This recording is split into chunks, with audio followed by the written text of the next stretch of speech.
and the society for this episode. My name is Joyce James. Thank you for joining us.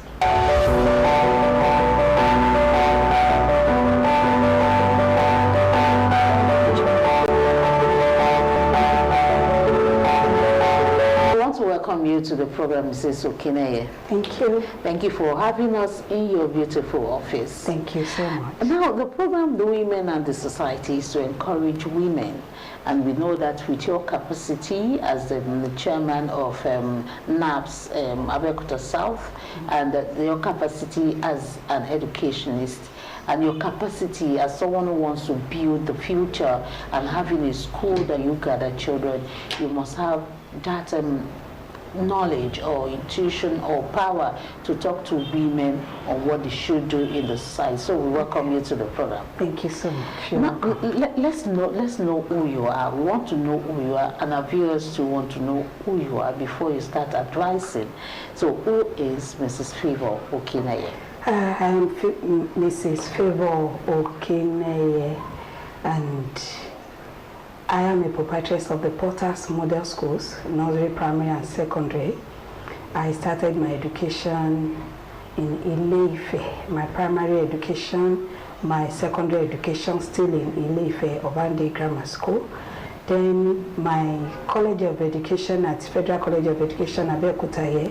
I did teacher training before moving to College of Education. Then my degree at Lagos State University. So, and that's all I can say about myself. What did you do in the NCE level? NCE, that is a primary education / social studies. And for my degree, educational management. Educational, that's interesting, because a lot of people will say that education is just about children teaching. So you let us know about that later on. Yes, now let's go into your childhood. Okay. Definitely anybody that is grown will have parents who tutor them or guardian tutor them. What were the things that you got from your parents? You want to know how your growing up years was, for us to know if you had a very good one, something that lessons that you want to put out from there. All right, thank you so much, ma. My father is late Chief Amos Ijala Shogbeson, and my mother is late Chief Mrs. Esther Shogbeson. To the blessed memory, both of them, they are the people I cherish most in my life, because they are good parents, both of them. My father especially is a disciplinarian, and he won't take no for answer. My father, we have a lot of female among my siblings, but he never allows us to see ourselves as a woman. He always lets us know that we have the right to go for whatever we want to go for and achieve it in life. So he trained us to be able to stand on our own, even when there's nobody around us. We should be able to defend ourselves. And my father is a loving father, my mother is a caring mother. And while I was growing, they don't allow us to lack anything. They always make sure that we get what we wanted, not in spoiling us, but basic needs of life.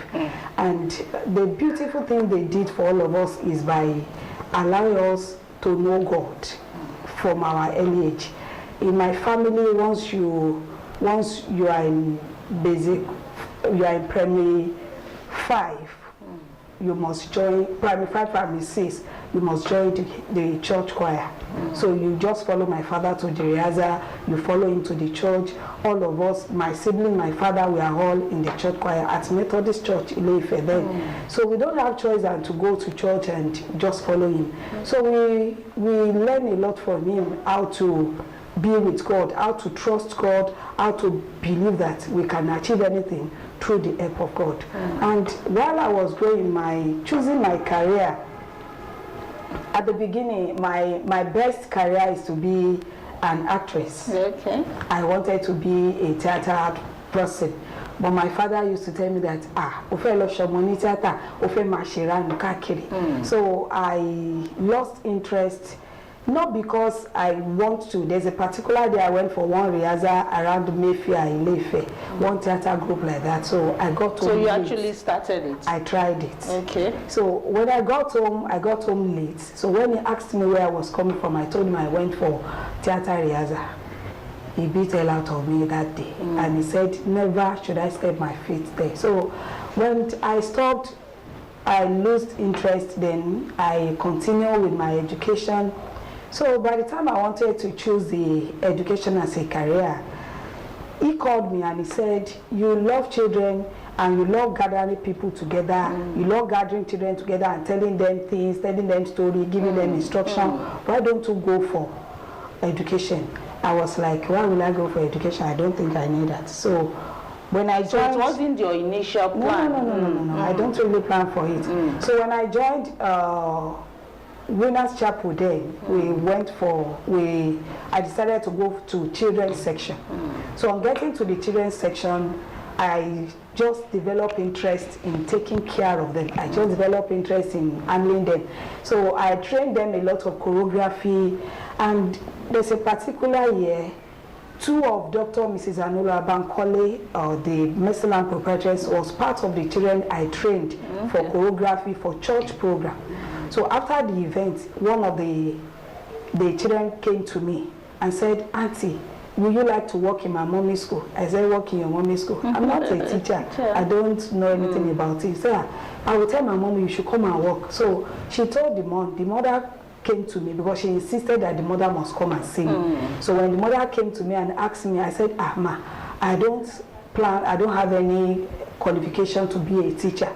She said, my daughter wants you to teach. Maybe you should consider getting yourself trained to be a teacher. So that child was an angel pushing you to the path. So after that day, I sat down and I thought of going for my teacher training program. So I started my teacher training program. When I finished my teacher training program, as at that time, I went back to Dr. Mrs. Anua Bankole, and my husband went to him that I would love to work with her. So when she just said, okay, no problem, I can join the school. Now, at that time, I have my teacher training certificate. So I was able to be like an assistant teacher. I started as an assistant teacher at Mercyland International School. Before going to Mercyland, I've taught in different schools. I taught at King's Kiddis, I taught at Samson Nigerian Primary School, I taught at El Shaddai Nigerian Primary School. The best thing is to have someone to create a path for you. If you are going to, if you are coming from Idiaba now, if I'm going to Idiaba now, you'll be able to tell me how the road looks like. Maybe there's a traffic, maybe there's a pothole at a particular place, maybe there's a place that we need to slow down, which you will help me.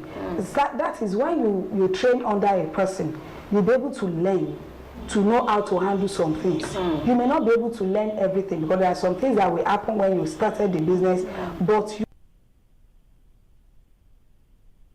when you started your career, before job mentored you, you said you was before joining. How was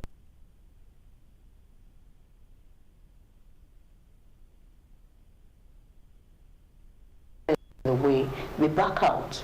So the fear of failure for starters are always there. For you, did you have the fear of failure?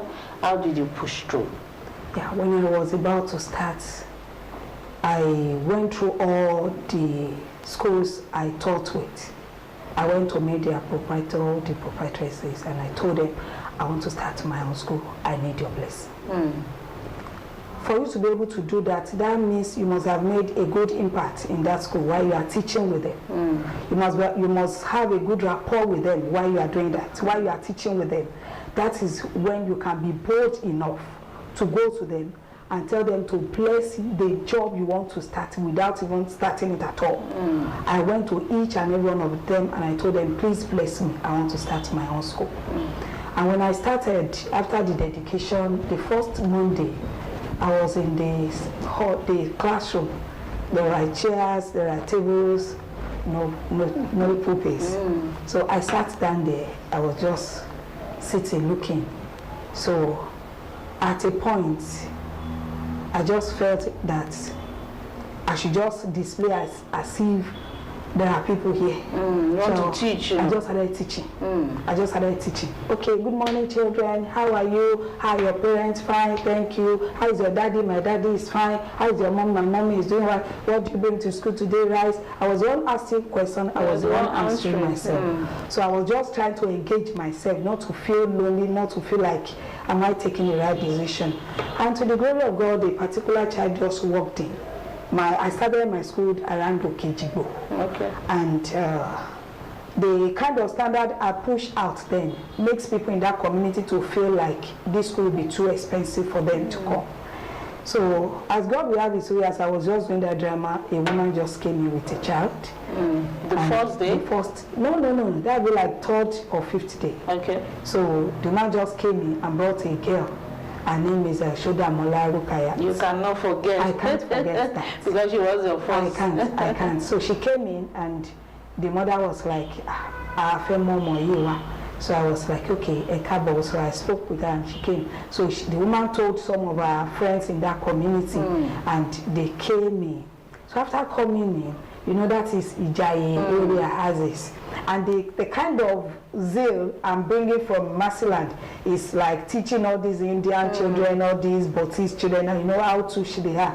So when they came in, so I placed some charts on the wall, that is common fruits and some other things. So the boy, one of them just looked up and said, Amina was Shigu. I was like, Shigu? What is Shigu? I picked my phone, I called my mother. I said, Mommy, Kilonje Shigu. My mother said, Ibepe, that pop up. I said, Along, this is not what I planned for. So at a point, they wanted to ease themselves. I took them to the restroom.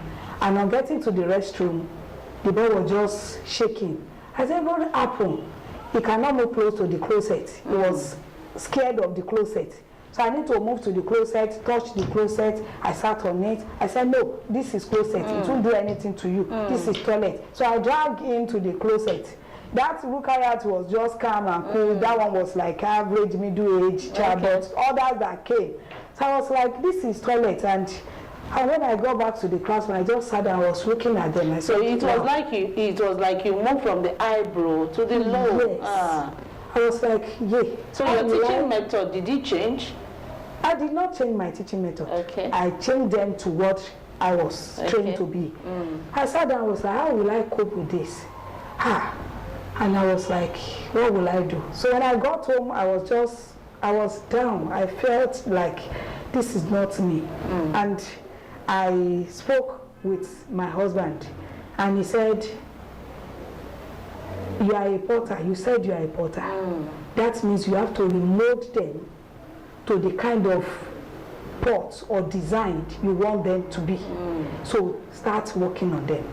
And I started. That was the encouragement. That was the encouragement. So I started teaching them. I started speaking English to them. When they speak Yoruba, I'll tell them in English, tell them to repeat after me. So gradually, we started having some children that their parents are educated. So coming in to join them at a time, as time goes on, like about 6 months after, those pure local children need to withdraw because most of the time they can't talk in class. They will just be looking and complex. Yes. So and their parents does not feel as if they fit into. But before they left, something have changed in their lives. So and I thank God for that. And that Shodamola too withdraw. Lukat did not. He finished the primary school. When we started the secondary school, she came back to the secondary school. Presently, she is running her HND at Federal Polytechnic Ilaro. Oh, you're still monitoring. She's my daughter.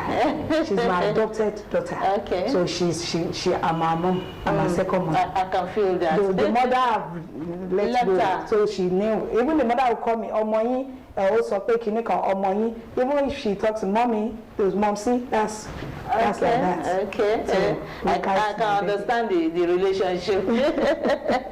Now let us go to school management and talk about child management too in school, and talk about how it is easy, let me put it that way, to mold children or develop the psychic of children. How easy is it in the school setting? We know that at home, a lot of times parents will use the hard way to teach but for teachers, they are not allowed to use the hard way. Yes. And sometimes these days there are government policies that will say you shouldn't beat anyway, and some teachers are adhering to it. Let me say 90% of the teachers are doing that strictly.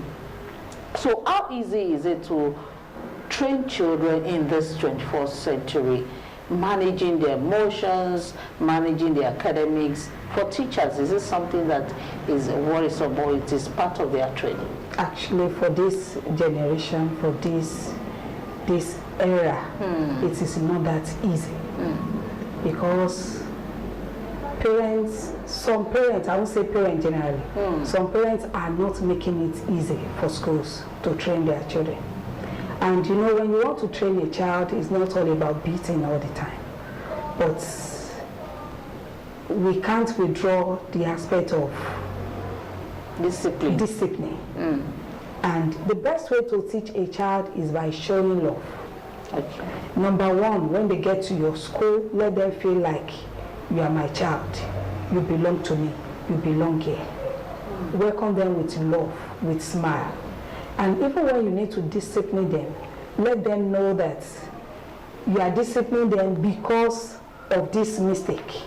And immediately after that discipline, few minutes, hours later, try to throw love back at them. Try to show them love. You may call them, hello, shall I come and get me my bag? No, taking teacher's bag will feel like, I'm teacher's friend today, I'll take it. Say, you bring my PA today, come and stand beside me. Everything I want to do, you do it. And you know why I beat you the other time is because you did not do your assignment. So try to always do your assignment next time. So you bring them back to yourself. So, and showing love is more than any other thing these days. For some children at home, the way parents transfer aggression to their children nowadays is too much. I was traveling one day, my car broke down and I need to park in a place beside one shop, and the woman was trying to train to teach our child the assignment about, let's say, 5 or 6 years old child. And she was like, write number 2. Is that number 2? B. Is that right number 3? I will beat you now. Before I know that thing, phew. I was trying to control myself because you will not be able to control. But I was not comfortable the way she was beating and screaming on that child. The boy was just crying. At a point, I just stood up and I went to her. I said, Madam, Emma Bino to the long. Not to me by Jessibini. Me, Shajojubo. Me, I'm not prognosing to your life, but please. This beating for this boy is too much. And you make this boy to hate education.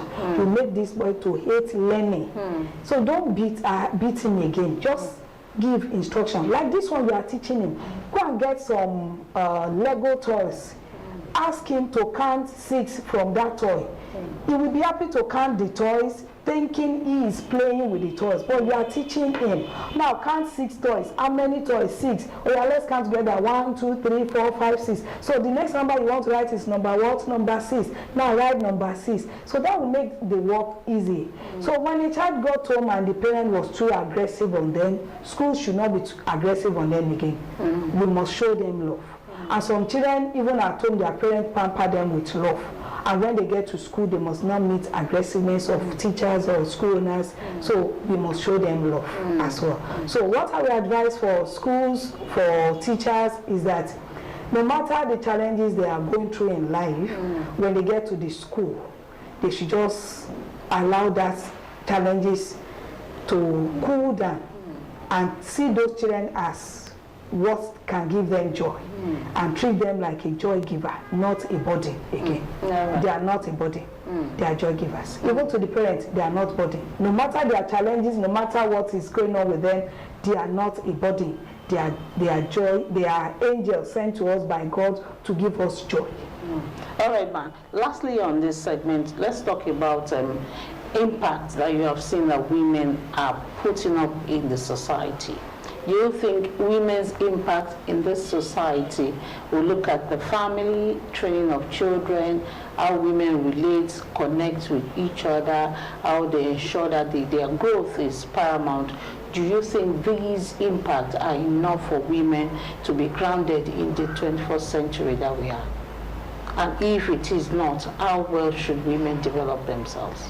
Women still need to work on themselves. We still need to work as a team.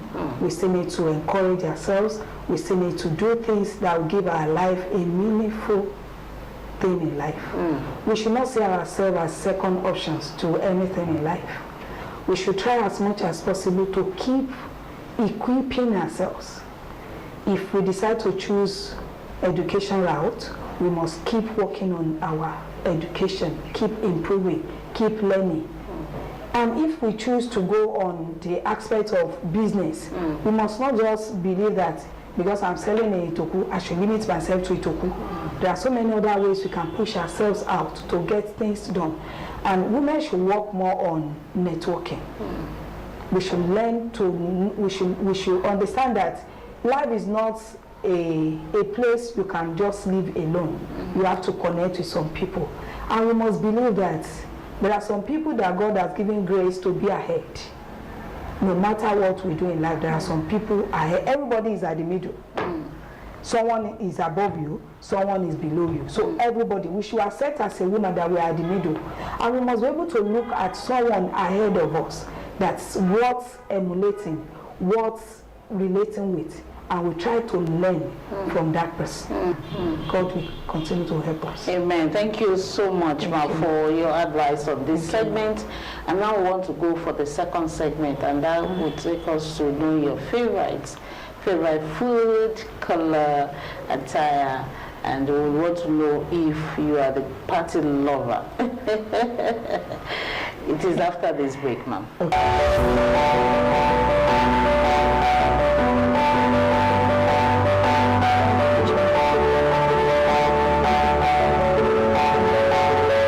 Welcome back. This is where we know the favorite of Mrs. Okineye. And now she'll be giving us what we want to hear about the aspect of her that a lot of people do not know. This segment is for us to know your favorite. And let's start from your food. Okay.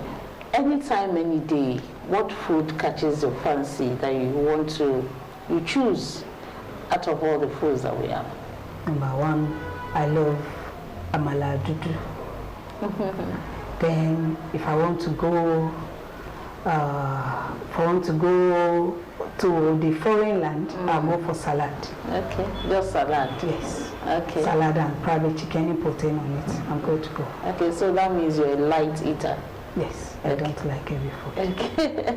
All right, let's know your attire. Do you like the English wear or the native wear? I don't like native wear. Why? It's not that, tying the wrapper, to tie that wrapper is the major issue. But thank God nowadays that they normally put rope in the wrapper. So I think, but I'm not Iro and Buba type. No, I don't go for Iro and Buba much. But you have it. I have blouse and Iro. The only buba I have is from my mother. Okay. I have blouse and Iro. I have a lot of blouse and Iro, but I don't have normal buba and Iro. I don't have it. You don't like it? I don't like it. Okay, ma. Let's take you to knowing your color. And a lot of people say they have one or two colors that they love to wear, or when they see it, it catches their fancy. Do you have two? I have, let's say, two. Okay. Number one, white. I love white. White boosts my energy more. Then the second color is purple. I love royalty because I see myself as a queen. Okay. So I love something of royalty around me. So when I'm on purple or white, I feel like I'm in charge. You feel like you're at the top of the world. Yes. I can feel that. Now let's know if you're the whole one better. Do you love going to parties? Actually, I would say yes, I would say no. most of my parties are more or less like family functions. Okay. I don't always have external invitations like that because I don't belong to any society. I don't have any friends that go to party. But when it comes to family party, when it comes to party that has to do with me, I make sure that everywhere is bubbling. Yeah, okay. I create impact. I understand. That means you must love dancing, singing. I dance. Are you still in the choir? No. But I dance, I sing a lot. Thank you so much, ma. That's how we'll go on the program, and time will permit us now to stop the program. Thank you so much. Thank you so much for your time, Thank you Mrs. for having me. Thank you for impacting the children, because they are the future, not only the environment that we are all part of the nation. So thank you so much for your impact on them. Thank you. Well done, ma. Thank you, ma. You're welcome. Women and the Society continues next week, and next week promises to be impactful again, as we'll be bringing another woman, another guest, another motivational speaker, another person to impact into the lives of women, the family, the girl child, and also make us see why development from a tender age is very, very important. Join us again next week, God willing, as we bring to you Women and the Society. My name remains Charity James. See you again. Bye-bye.